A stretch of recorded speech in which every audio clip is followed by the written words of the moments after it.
Hello viewers, welcome to my YouTube channel. Viewers, आज की इस वीडियो में आपके साथ thumb rule for house construction के सब्जेक्ट पर डिस्कस करने वाला हूँ। ये thumb rule for the house construction basically होता क्या है वो समझते हैं। जब भी आप कोई कंस्ट्रक्शन करने जा रहे हैं तो क्या होता है कि आपके पास एक ड्राइंग होती है। आप सबसे पहले कोई ड्राइंग प्रिपेयर कराते हैं, उस ड्राइंग के अकॉर्डिंग आप क्या करते हैं, उस कॉस्ट के जो भी आपका प्रोजेक्ट है उसका कॉस्टिंग निकालते हैं, उसका बजट निकालते हैं कि ये जो प्रोजेक्ट होने वाला है उसकी कॉस्टिंग क्या होती है।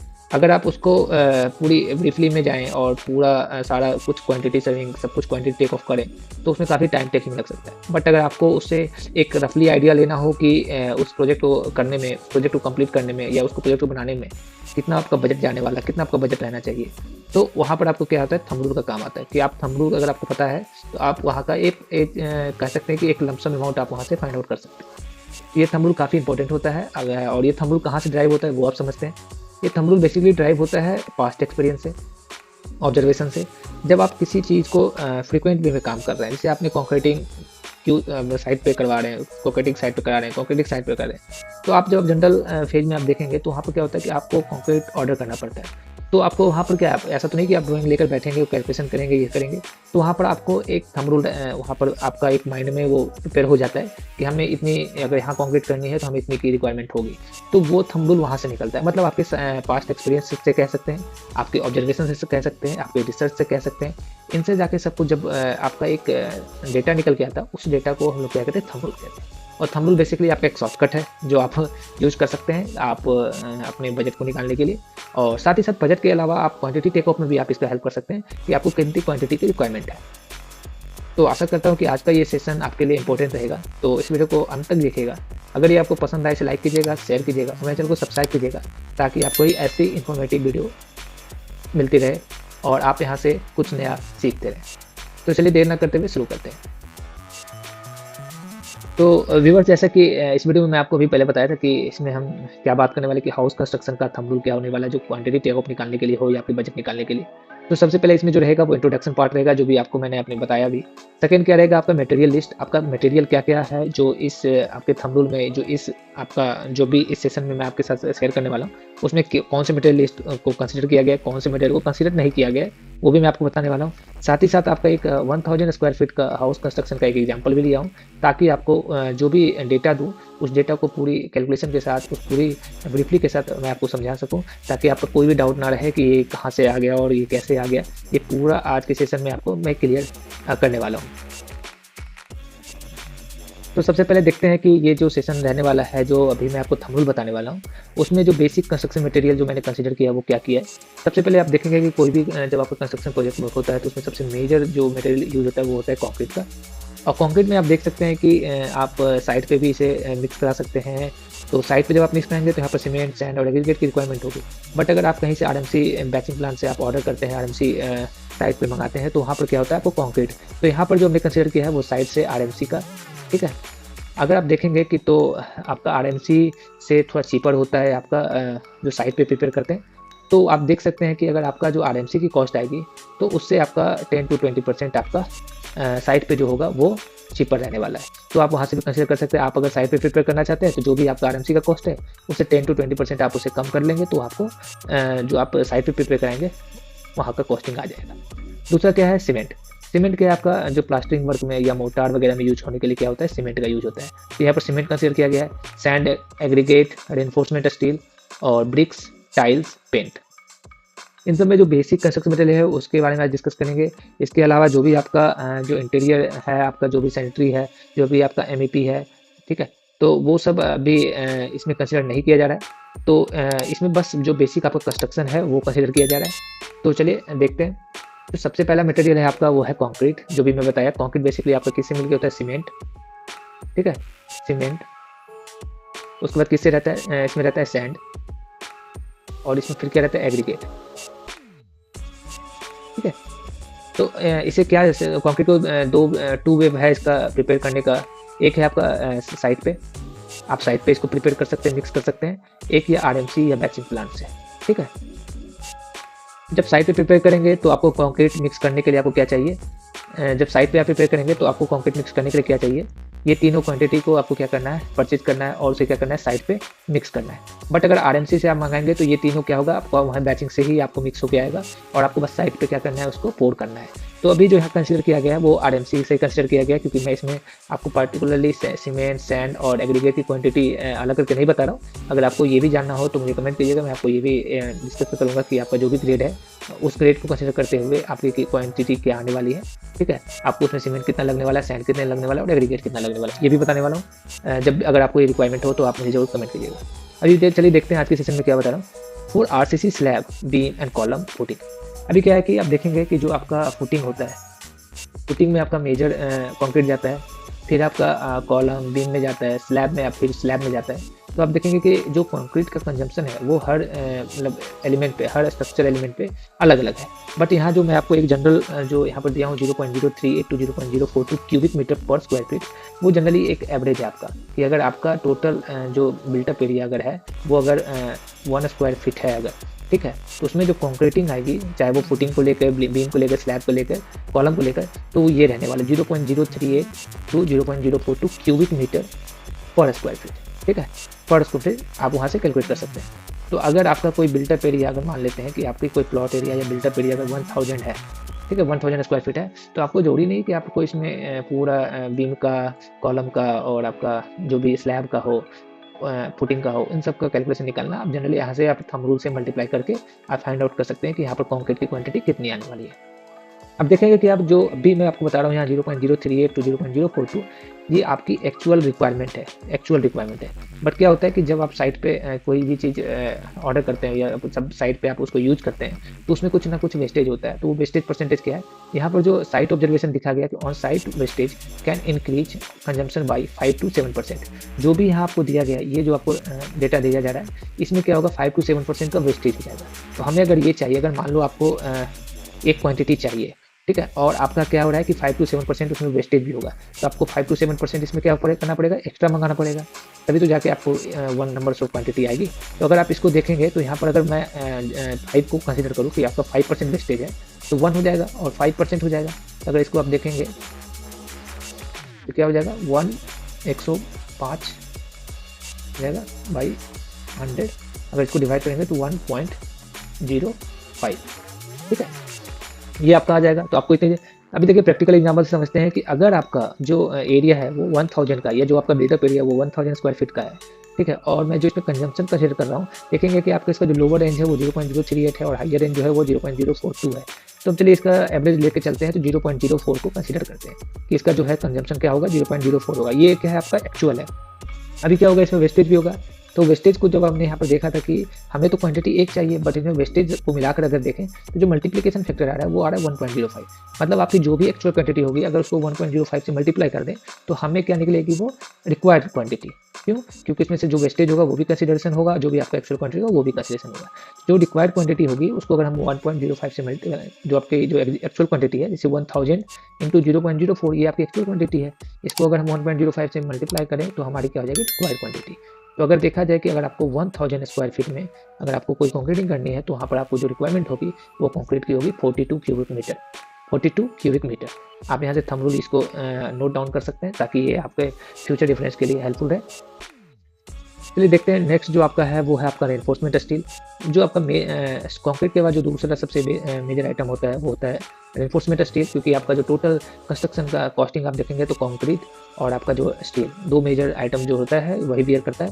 तो आप यहाँ पर देखेंगे कि अगर आपको रेनफोर्समेंट स्टील क्या होता है कि वो वेरी करता है आपके लोड पे, आपका किस तरह का लोड है। आपको अगर मान लीजिए नॉर्मल एक हाउस प्रिपेयर करना है, तो आप वहाँ पर रेनफोर्समेंट की जो डाया है आप वहाँ पर क्या करेंगे, लेस डाया का यूज़ कर सकते हैं। बट अगर आपका कोई मल्टीप्लेक्स है या आपकी हाई राइज बिल्डिंग है या कोई आपका शॉपिंग मॉल है या कोई ऐसा है जहाँ पब्लिक गैदरिंग हो रही, कोई रेस्टोरेंट है, तो आप वहाँ पर क्या करेंगे, वहाँ पर आपको कॉलम का भी डायमेंशन बढ़ाना पड़ेगा और वहाँ पर क्या होगा, आपकी बार का भी डायमेंशन, बार का भी डाया क्या करना पड़ेगा, बढ़ाना पड़ेगा।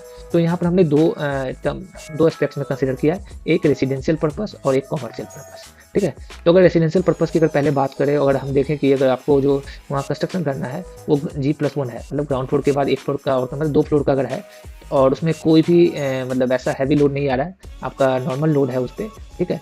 तो अगर उस केस में अगर देखा जाए तो जो जनरल वे में रहता है वो 4 to 5 केजी पर स्क्वायर फीट का कंजम्पशन रहता है। अगर आप देखेंगे कि अगर नॉर्मल रोड है और आपका G+1 ही है, तो वहाँ पर जो आपका पर स्क्वायर फीट जो स्टील की रिक्वायरमेंट होती है वो 4 to 5 केजी का होता है। अगर हम साइड पे देखें कि साइड पे कुछ ना कुछ लैपिंग आप करोगे, जब लैपिंग आप समझते हैं कि आपकी जो बार होती है वो 12 मीटर की आती है साइड पे, और आपको अगर यूज करना है तो आप क्या करेंगे, उसको आगे बढ़ाना पड़ेगा, ठीक है। अगर आपको 2 फ्लोर 3 फ्लोर ऐसा जाना है या कहीं पर आप कटिंग करेंगे, कहीं पर आपको ऐड करना पड़ेगा, जो भी आपके टुकड़े मटेरियल निकलते हैं वहाँ से आपको क्या करते हैं, लैप करके यूज करते हैं, रीयूज करते हैं, तो वो लैपिंग में भी आपका वेस्टेज होगा। दूसरा क्या होगा, आप जब कोई कटिंग स्क्रैप कर रहे हैं तो वहाँ पर से जो आपकी 1 मीटर या 1 मीटर से छोटी जो भी आपका पीसेज निकल रहे हैं, आप उसको कहीं तो यूज नहीं कर पाएंगे, तो उस केस में आप क्या करेंगे, वहाँ पर उसको वेस्टेज में जाएगा वो। साथ ही साथ आप कहीं वेंडिंग कर रहे हैं, ठीक है, वहाँ भी आपका वेस्टेज जाता है। तो इस सब को देखते हुए जो आपका साइट ऑब्जर्वेशन है कि यहाँ पर जनरली 8 to 10% क्या होता है कि आपका वेस्टेज होता है।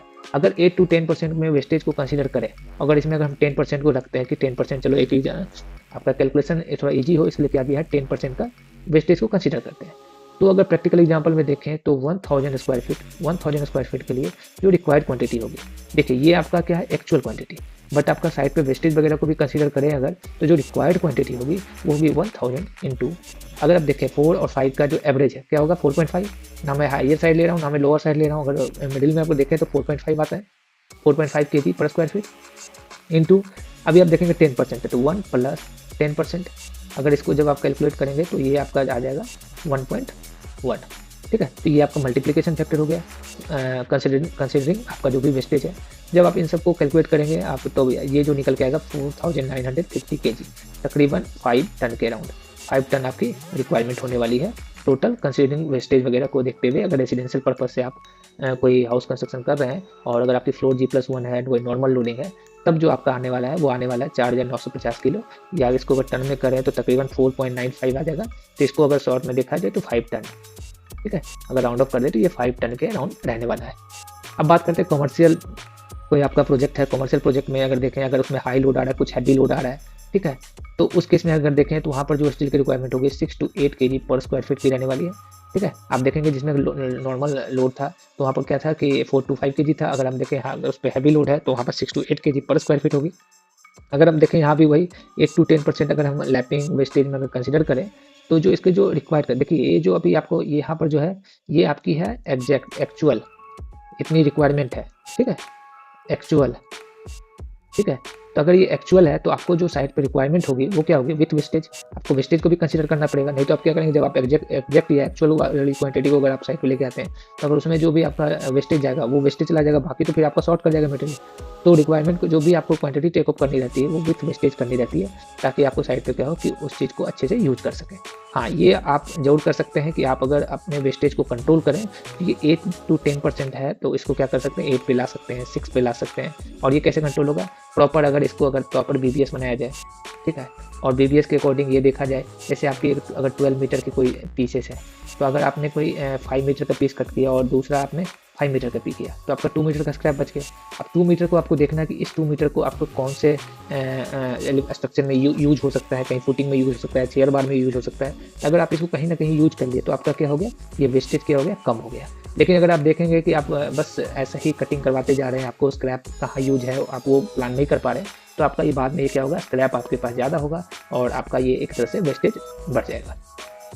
तो अगर देखें कि आपका कॉमर्शियल जो कंस्ट्रक्शन है अगर उसकी बात करें तो जो प्रैक्टिकल एग्जांपल में देखें तो अगर 1000 स्क्वायर फीट का कोई कंस्ट्रक्शन है तो जो रिक्वायर्ड क्वांटिटी होगी वो होगी 1000 इंटू 7। अगर हम 6 और 8 का जो एवरेज निकाले तो 6 और 8 का एवरेज आपका 7 आ जाएगा।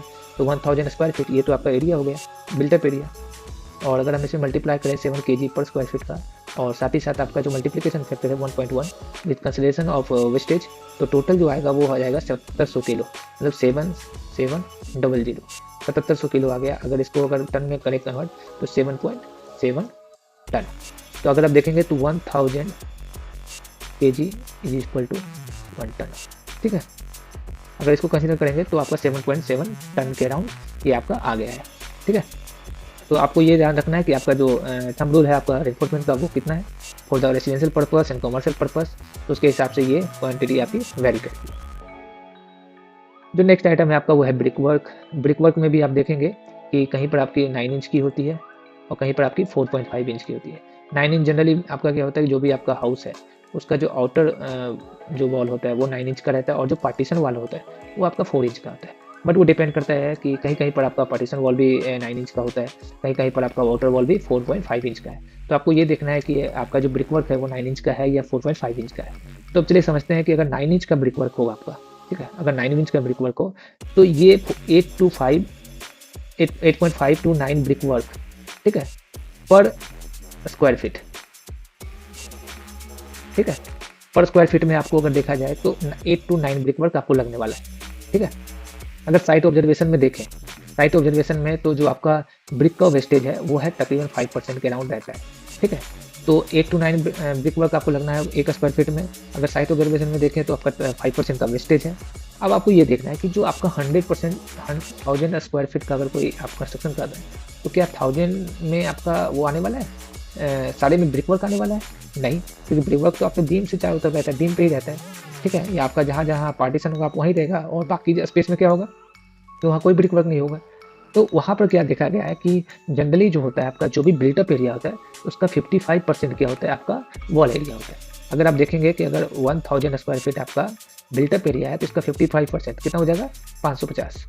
550 स्क्वायर फीट आपका क्या होगा, ये होगा आपका वॉल एरिया, इसमें आपका वॉल बनने वाला है, ठीक है। तो अगर आप 1000 में अगर कैलकुलेट कर देंगे तो वो तो हर जगह तो आपका ब्रिक वर्क होगा नहीं, तो जो आपका एरिया बचेगा, तो जैसे आप देख लीजिए एक एग्जाम्पल से मैं आपको दिखाई देता हूँ। जैसे ये देखिए आपका आउटर जो है, ये देखिए ब्रिक वर्क है। आप देखेंगे कि इस तरह से होगा आपका कोई भी हाउस। ये रूम है आपका, ठीक है, ये दो रूम है, यहाँ पर आपका हो सकता है किचन हो, आपका यहाँ पर हो सकता है कि वॉशरूम हो। तो आप देखेंगे कि ये सब एरिया जो है, ये सब एरिया क्या है, खाली है। लेकिन 1000 में तो ये भी कंसिडर हो रहा है। तो यहाँ पर ऐसा देखा गया है कि जो जनरल रहता है वो 55% रहता है आपका टोटल एरिया का जो रहता है वो होता है आपका वॉल एरिया। तो अगर हम देखें 1000 का जो 55% होगा वो होगा 550 स्क्वायर फीट। तो यहाँ पर जो भी कैलकुलेशन होगा, अगर हम कैलकुलेशन तो कर रहे हैं 1000 स्क्वायर फीट का ही, बट यहाँ पर जो वॉल एरिया है 550 स्क्वायर फीट है, तो उसको देखते हुए रिक्वायर्ड क्वांटिटी निकालेंगे। तो जो रिक्वायर्ड क्वांटिटी होगा टोटल वॉल एरिया कितना है 550 स्क्वायर फीट इंटू, अब एक में देखेंगे कि 8.5 और 9 तकरीबन दोनों सेम ही है। अगर राउंड ऑफ करें तो ये भी 9 ही है। तो अगर हम इसमें 9 ब्रिक को कंसीडर करें कि पर स्क्वायर फीट ये लगता है, ठीक है, और अगर उसमें मल्टीप्लिकेशन फैक्टर 1.05, वो क्यों है मल्टीप्लिकेशन फैक्टर, जैसे पहले बताया था आपका यहाँ 5% वेस्टेज है, तो 1 + 5/100, ठीक है। तो यहाँ पर देखेंगे कि 105 हो जाएगा डिवाइडेड बाई 100। इसको जब आप करेंगे तो ये आपका आ जाएगा 1.05, ठीक है। तो यहाँ 1.05 विथ वेस्टेज, ठीक है। जब आप इसको मल्टीप्लाई करेंगे तो 5198 आ रहा है, ठीक है, 5198 इतने नंबर्स आ रहे हैं ब्रिक पे आपके 9 इंच 4 कितने 1000 स्क्वायर फीट, और अगर इसे देखें तो 550 स्क्वायर फीट वॉल एरिया के लिए। अगर हम यहाँ देखें कि 4.5 इंच का आपका कोई ब्रिक वर्क है, ठीक है, और अगर 4.5 इंच का ब्रिक है तो इसमें जो आपकी जो क्वांटिटी आने वाली है वो आने वाली है 4.5 to 5, तकरीबन 5 नंबर्स ऑफ ब्रिक आने वाली है पर स्क्वायर फीट में। कितनी आने वाली है, 5 नंबर्स ऑफ ब्रिक आने वाली है पर स्क्वायर फीट में। अगर प्रैक्टिकल एग्जाम्पल की बात करें तो जो 1000 स्क्वायर फीट है, ठीक है, उसमें वॉल एरिया क्या होगा, वो वॉल एरिया भी जो बताया था मैंने आपको वो 550 स्क्वायर फीट रहने वाला है। और अगर एक स्क्वायर फीट में देखें तो 5 नंबर्स में यूज होता है, कंज्यूम होता है। तो 550 इंटू 5 इंटू आपका 1.05 क्या है, मल्टीप्लिकेशन फैक्टर है। जब इनको मल्टीप्लाई करेंगे तो टोटल आ जाएगा 2888 नंबर्स, ठीक है। तो आप यहाँ से कैलकुलेट कर सकते हैं कि आपका जो भी हाउस का जो भी आपका बिल्टअप एरिया है उससे आप वॉल एरिया में कन्वर्ट कर लीजिए। और वॉल एरिया से जब आप कन्वर्ट करेंगे तो फिर उससे आप जो नंबर्स है यहाँ पर जो एक्चुअल क्वांटिटी है वो ले लेंगे, उसको मल्टीप्लाई कर लेंगे पर स्क्वायर फीट, और इंटू फिर क्या कर देंगे मल्टीप्लिकेशन फैक्टर जो भी है उससे मल्टीप्लाई कर देंगे। तो वहाँ से आपकी जो होगी ये आपकी रिक्वायर्ड क्वांटिटी है। चलिए जो नेक्स्ट रहता है आपका वो रहता है प्लास्टरिंग का। आप जब वॉल का कंस्ट्रक्शन कर दिए तो आप क्या करेंगे, इसके आउटर फेस और आपके इनर फेस में आप क्या करेंगे, प्लास्टरिंग करेंगे। तो जो 12 mm का प्लास्टर होता है जनरली क्या होता है इंटरनल फेस में होता है, और एक्सटर्नल फेस में क्या होता है कि आपका 16 mm का प्लास्टरिंग होता है, ठीक है। बट यहाँ पर मैंने एक ही 12 mm का ही रखा है कि अगर आपका 12 mm का आउटर फेस में भी है इंटरनल फेस में भी है, तो अगर इसमें देखें तो अगर आप 12 mm का प्लास्टर करते हैं तो आपका जो सीमेंट यूज होने वाला है वो होने वाला है 0.13 बैग, 0.13 बैग, ठीक है। ऑफ सीमेंट पर स्क्वायर मीटर। अगर आप 1 स्क्वायर मीटर का प्लास्टरिंग करते हैं तो वहाँ पर जो सीमेंट का कंजम्पशन होने वाला है वो होने वाला है 0.13। ठीक है, अब साइट ऑब्जर्वेशन में देखें, साइट ऑब्जर्वेशन में देखें तो साइट ऑब्जर्वेशन क्या है कि वेस्टेज क्या होगा इसका 15%। जो भी आपका मोर्टार होगा, मोर्टार का जो वेस्टेज होगा, ठीक है, वो होगा 15%। ऐसा देखा गया कि जनरल वे में ये 15% रहता है। तो अब देखेंगे कि आपका जो बिल्टअप एरिया है, ये जो बिल्टअप एरिया है, ठीक है, बिल्टअप एरिया है तो उसमें क्या होगा 1000 स्क्वायर फीट का बिल्टअप एरिया है। अब आप उसमें क्या होगा कि आपके वॉल का दोनों साइड आपका क्या होगा प्लास्टरिंग होगा। ठीक है, दोनों साइड प्लास्टरिंग होगा, फिर सीलिंग में प्लास्टर होगा। तो इन सब को देखते हुए जो भी आपका फिर आपका जैम में होगा, आपका सिल में होगा, तो जो भी प्लास्टरिंग आपका होगा अगर उसको कंसीडर करते हैं तो इसका जो मल्टीप्लिकेशन फैक्टर आएगा वो आ जाएगा 2.5। ठीक है, ये आपका एक्सपीरियंस बेस्ड और आपका जो भी रिसर्च बेस्ड है। तो यहाँ पर जो भी होगा, जो भी आपका एरिया है उसको 2.5 से मल्टीप्लाई कर दीजिए तो टोटल आपका एरिया क्या बन के आ गया 2500 स्क्वायर फीट। ठीक है, 2500 स्क्वायर फीट। अभी आप देखेंगे कि अगर 2500 स्क्वायर फीट को, क्योंकि अभी यहाँ पर आप देखेंगे कि स्क्वायर मीटर में 0.13 बैग्स पर स्क्वायर मीटर है, तो अगर इसको स्क्वायर मीटर में कन्वर्ट करें तो तकरीबन 230 स्क्वायर मीटर आने वाला है। तो जो आपका 230, अगर 1000 स्क्वायर फीट कारपेट एरिया आपकी है तो उसमें जो आपका प्लास्टरिंग रहने वाला है वो 230 स्क्वायर मीटर का रहने वाला है। अगर प्रैक्टिकल एग्जांपल से देखें तो आपका क्या होगा 230 square metre total area into 1 square metre में क्या यूज हो रहा है 0.13 बैग। ठीक है, इंटू 1.15 क्या है मल्टीप्लिकेशन फैक्टर, इसमें 15% वेस्टेज को कंसीडर किया गया। जब इसको आप मल्टीप्लाई करेंगे तो टोटल आपका जो बैग आने वाला है वो 35 बैग्स आपका सीमेंट यहाँ पर कंज्यूम होगा। ठीक है, अब देखेंगे नेक्स्ट जो आपका फ्लोरिंग में आपका अगर टाइल्स यूज करते हैं या मार्बल्स यूज करते हैं तो उसके लिए है। अगर टाइल्स यूज करते हैं तो इसमें जो होता है 8% का वेस्टेज होता है। ठीक है, तो देखेंगे यहाँ पर जो मल्टीप्लिकेशन फैक्टर है 1.08 है इंटू टोटल फ्लोर एरिया, क्योंकि आप देखेंगे कि अगर 1000 आपका बिल्टअप एरिया है तो इसी 1000 में आपका क्या होगा टाइल्स या ग्रेनाइट या मार्बल जो भी लगेगा तो आपका 1000 तो ये रहेगा ही एरिया। ठीक है, 1000 में तो लगना ही है, प्लस इसमें वेस्टेज भी होगा तो क्या होगा 8% का वेस्टेज होगा। ठीक है, तो 1000 इंटू 8/100। ठीक है, तो अगर इसको 1000 में से अगर हम इसको मल्टीप्लाई कर दें तो ये क्या हो जाएगा 80 स्क्वायर फीट। तो जो वेस्टेज रहने वाला है वो कितना रहने वाला है 80 स्क्वायर फीट, और टोटल एरिया मेरा क्या है 1000, टोटल यहाँ पर क्या हो जाएगा 1080 स्क्वायर फीट। ठीक है, अब आप इस पर डिपेंड करता है कि नंबर ऑफ टाइल्स कैसे निकलेगा, कि अगर आपको देखना है कि नंबर ऑफ टाइल्स कैसे निकलेगा वो क्या होगा। अगर आप कोई टाइल्स 1 फुट, ठीक है 1 फुट बाई 1 फुट का परचेज कर रहे हैं तो क्या हो जाएगा कि 1 फुट इंटू 1 फुट। ठीक है, तो टोटल क्या होगा 1 स्क्वायर फुट हो गया एक टाइल्स का, और आपको टोटल कितना चाहिए 1080। तो 1080 से अगर आप डिवाइड करते हैं, मतलब उसमें डिवाइड करेंगे 1 से, तो नंबर ऑफ कितना आ जाएगा 1080 ही आएगा, मतलब इतना टाइल्स लगेगा। अगर आप देखते हैं कि कोई आप टाइल्स परचेज करते हैं जिसकी डायमेंशन अगर 2 फीट है, ठीक है, इंटू 1 फीट है, ठीक है, तो इसका एरिया क्या हो जाएगा, एक टाइल्स का एरिया क्या हो जाएगा 2 into 1 equal to 2 square feet. और आपको चाहिए कितना टोटल 1080 स्क्वायर फीट, तो 1080 में अगर आप 2 से डिवाइड करेंगे तो क्या हो जाएगा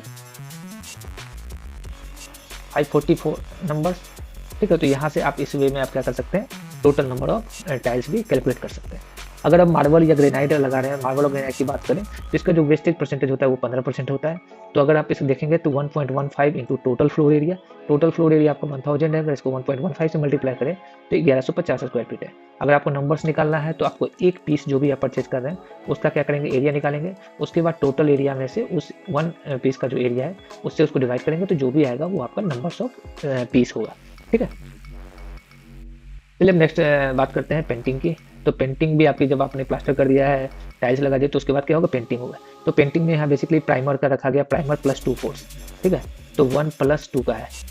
तो पहले तो 1 कोट आप प्राइमर लगाएंगे, उसके बाद 2 कोट उस पर क्या करेंगे कि पेंट लगाएंगे। तो अगर उसको देख के चलें तो क्या हो जाएगा, आपका जो कंजम्पशन आता है वो आता है 0.18 इंटू 0.20 लीटर पर स्क्वायर मीटर। ये देखिए वेरी कर सकता है। अगर आप इस पर पुट्टी लगा देते हैं तो वहाँ पर क्या होगा, फिर आपका पेंट की जो कंजम्पशन होगा वो कम हो जाएगा।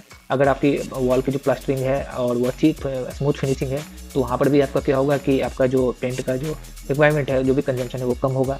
अगर आप वहाँ पर क्या करते हैं, अगर कोई भी कोट आप मिस करते हैं, अगर आप प्राइमर मिस करते हैं तो वहाँ पर क्या होगा, पेंट की रिक्वायरमेंट आपकी एक्सीड कर जाएगी। तो इन सब चीज़ों को आपको ध्यान रखना है। बट अगर आप प्राइमर प्लस 2 कोट पेंट करते हैं तो आपका जो जनरल थंब रूल है वो है 0.18 to 0.20 लीटर पर स्क्वायर मीटर। ठीक है, अगर इसमें वेस्टेज को देखा जाए तो 10 to 15% वेस्टेज रहता है। अगर हम प्रैक्टिकल रिक्वायरमेंट, जो भी आपकी टोटल रिक्वायरमेंट क्वांटिटी है वो है पेंटिंग एरिया। पेंटिंग एरिया क्या होगी? Equal to the plaster area. जितना एरिया आपका प्लास्टर है उतना एरिया पेंटिंग होगा। तो अभी मैं इससे पहले वाले स्लाइड में क्या था, 230 स्क्वायर मीटर आपका क्या था, प्लास्टर एरिया था। अगर उसमें अगर हम 0.20 लीटर अगर रखें पर स्क्वायर मीटर, ठीक है, तो और साथ ही साथ आपका वेस्टेज जो अगर 10% रखें तो टोटल जब आप मल्टीप्लाई करेंगे तो आपका 50.6 लीटर आपका रहने वाला है। अगर आप 1000 स्क्वायर मीटर में, ठीक है, का अगर कोई हाउस कंस्ट्रक्शन कर रहे हैं तो उसमें 51 लीटर आपका क्या रहने वाला है, पेंटिंग लगने वाला है। तो आशा करता हूँ कि ये थंब रूल वाला जो वीडियो मैं आपके साथ शेयर किया हूँ, जो आपके इसको बताने की कोशिश किया हूँ, ये आपके लिए हेल्पफुल रहा होगा। और आप यहाँ से कोई भी किसी भी बिल्टअप एरिया के हाउस कंस्ट्रक्शन के लिए आप मटेरियल की क्वांटिटी, मटेरियल की क्वांटिटी टेक ऑफ कर सकते हैं। तो प्लीज़ मेरे चैनल को सब्सक्राइब कीजिएगा। अगर ये वीडियो आपको पसंद आया होगा तो लाइक कीजिएगा और अपने दोस्तों के साथ जरूर शेयर कीजिएगा ताकि उन्हें भी इसके बारे में पता चल सके। धन्यवाद।